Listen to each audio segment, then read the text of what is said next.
Listen, top billing. We have GOAT versus GOAT. Jerry Rice versus primetime Deion Sanders. Back in the day, 1993 rep dissection. Man, what more can you ask for? You talk about the greatest technician of all time in Jerry Rice, a man who superseded his timed 40 time. I don't even know if that was a timed 40 time or not, but they were saying he ran like a 4.7 or something like that. There's no way in hell this man ran that.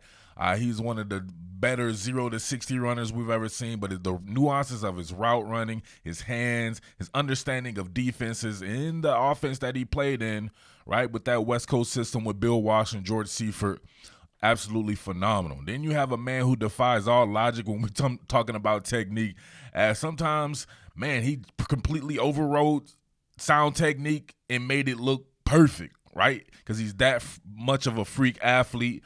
Deion Sanders is just the GOAT, man. These two guys, if you may compare them to some other people that are their peers, but not too many people you're going to place above them. You may place some people beside them, but not too many people above them, if any, right? So GOAT on GOAT. Let's see. Let's continue this versus series and go back a little bit in the archives, right? And I absolutely love this. I was a little kid up in there in Atlanta, cheesing like a motherfucker because I absolutely loved San Francisco with Steve Young, my all-time favorite football player, along with Charles Woodson and Peyton Manning and cats like that. So I love me some Jerry Rice, and I love the technical aspect of his game. Even as a kid, I would study stuff like that. I've been doing this my whole life, man. And being from Atlanta, I love some Deion Sanders and what he brought to this city and his electrifying nature in that whole time period back then, man, with the Too Legit to Quit and all that like that. We got to bring that back, baby. Let's bring back Too Legit to Quit. Where's Hammer at? Somebody dig Hammer out the grave, baby. Let's get it. What more can I say? Top billing. All right, so we joined this one already in progress. We know Deion Sanders is extremely proud, and you know he don't want to get beat like this by Jerry Rice. Oh, look at it. He tried to play Rice, right? He tried to play him. Let's go back on it. They had it soloed out, too. All right, y'all know I love these solo cams right here. So seeing the GOAT versus the GOAT here. All right, so let's check the technique out of it. As far as Sanders right here, of course, perfect. He just always had that crouching tiger, hidden dragon type thing going on right there. Perfect base width, perfect bend at the waist, proper knee bend. He's ready to rock. You know what Jerry Rice is about. Everything's technically sound here. But look, Deion Sanders is not technically sound. You know what's funny about Deion Sanders, man? I've been around him through being in the business and having to work these camps. I've been around him on numerous occasions with him teaching young cornerbacks in high school, some of these top high school prospects, some of the finer points of cornerback play. And it's always a thing of do it as I say, not as I do, because if you watch him play, he don't do none of that shit. Now check this out. Of course, Jerry Rice coming to balance. Now look at this. What is this right here? My man's not patient at all. He's patient while not being patient. Like, I can imagine him just staying in this pedal phase right here and allowing Jerry to really commit the way he's going. But he automatically opens up the gate.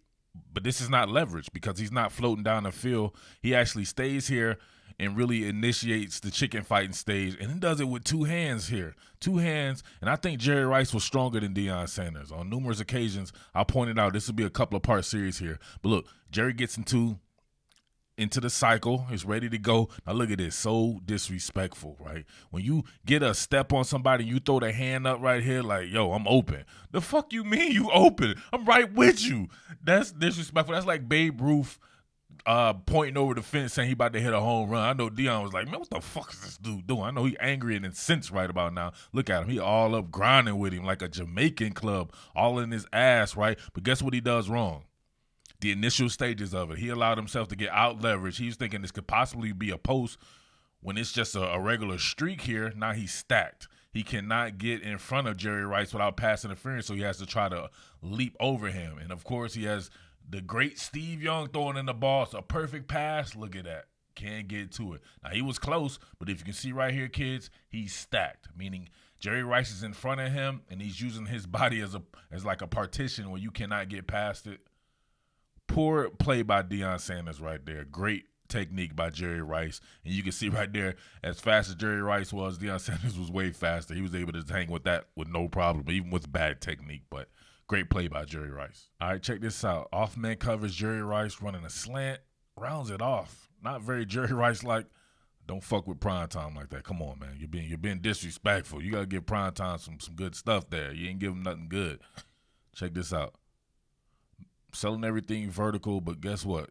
You can't really sell too vertical when you're in the end zone, right? When you're in the red zone. So imagine that. We're out. You can't go too far. So he knows he can squat on this. Look at him. Soon as Rice transitions, he transitions very well. And, of course, his 0 to 60 and his 60 to 100 is superior to everybody in the history of the sport. Easy pie. Probably a bad pass, too, by Young. Not really that bad of a pass. Really not that bad of a pass. It's just a great play by Deion. Great play. Finished on his feet, too. Look at Jerry. He's like, man, that's my ball, man. Give it back. Hell of a play. All right, so here we go. This time, Jerry Rice running one of the better routes. Well, he ran every route, though, but he used to really sell this comeback. Now, check this out. Watch him push the vertical stem. Oh, Deion thought it was going to be a streak. That was nasty. Nasty. See him coming off. There you go, kids. Look him in the eyes. Make everything look vertical. He really sells it like it could be some type of transition or something. He really stems it. Look at that. No wasted motion, no extra gatherer load. Sanders bites hard as shit. Look at him. We're going to come back, and he kind of flattens this out to give himself a chance to work with a two-way go. But look at this. Deion Sanders, though, ready to rock. Even exchange situation here. Jerry carrying the ball loose. Nope. Punched it out. That could have been a disaster. That could have been a turnover, but great route by Jerry Rice. All right, now this is just gangster. You see him battling right here? I don't know what this was. It was just, I don't know what type of route that was, but look at the wherewithal of Jerry Rice to break this off and then just float where there's a void at. But look at the chicken fighting stage here off the line of scrimmage. Deion used to try to muscle Jerry Rice, but he never really had it like that. Watch this. Jerry Rice shrugged him off. Now look at look, social distancing at his best way back then. So he was practicing social distancing when he got shrugged off by Jerry Rice, and you'll see that in part 2 as well. When I do that here eventually. But great by Rice. And people forget, after the catch, that's when Jerry Rice really started to rock. He was hella foul with Yak. Look at this. Oh, spin move. Look at Deion flailing and everything. He got semi-muscle relaxed. You can see him right there having to praise Jesus or something like that. Then, of course, he'll get back into play because he's just fast like that. But Jerry was just so damn, I don't know, just crafty. Look at him take the ball, right, from his left hand because Deion's the closest defender here and switches it to his right hand in traffic, right, or before traffic gets there. But just that little stuff like that you don't see from players these days. Most cats just carry the ball in whatever hand, the same exact hand no matter what. All right, so Jerry trying to drag him in traffic here. Look at the chicken fight stage. Something happens right here. Bah! Look at Rice's head slap back. Bang! Snap back, whiplash. All right, so Rice is gone. He's concussed. He's just right now running no instinct. He's on autopilot. Look at him. He's on autopilot. He running into everybody because he's concussed.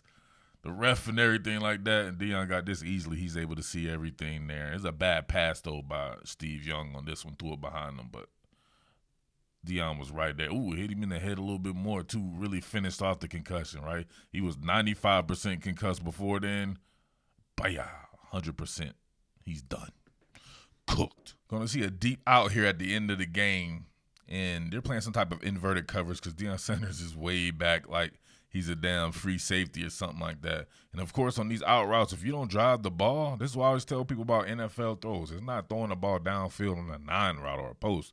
It's these type of throws. The ball hangs up in the air. You got phenomenal athletes like this that take proper angles right here and just straight pick the pass off, right? These are difficult passes to throw. Sanders got him again. So that's the second pick for Deion there to end the game. Both dudes did their thing on this particular one. Here's the irony of this one. Remember Sanders forced the fumble at the beginning of the game? Boom. He got lit up by Jerry Rice, who forces a fumble as well on him. So both these boys lighting each other up and everything. So that may have been the first time Deion shadowed Jerry Rice. But remember, they were in the NFC West back then when that shit was off the chain. I wish the NFC West was still around. NFC South is cool and all, but, man, the NFC West was the truth. I love the Falcons and 49ers games as a kid. That was my shit right there. But with that being said, like I said, GOAT on GOAT crime. It's hard to know who came out on top on this particular one right here. And the next time they saw each other, I believe Deion was a Cowboy. So I have to get that popping right there. Y'all let me know if there's some other historic matchups you want to delve into, and we can get these rep dissections going like that. But other than that, man, I appreciate you guys watching as always. Hashtag Real Men Watch to the end. It's your boy Murf, the Underground King. Make sure you like, make sure you subscribe, tell a friend to tell a friend, and I am out. Peace. What more can I say? Top Billin.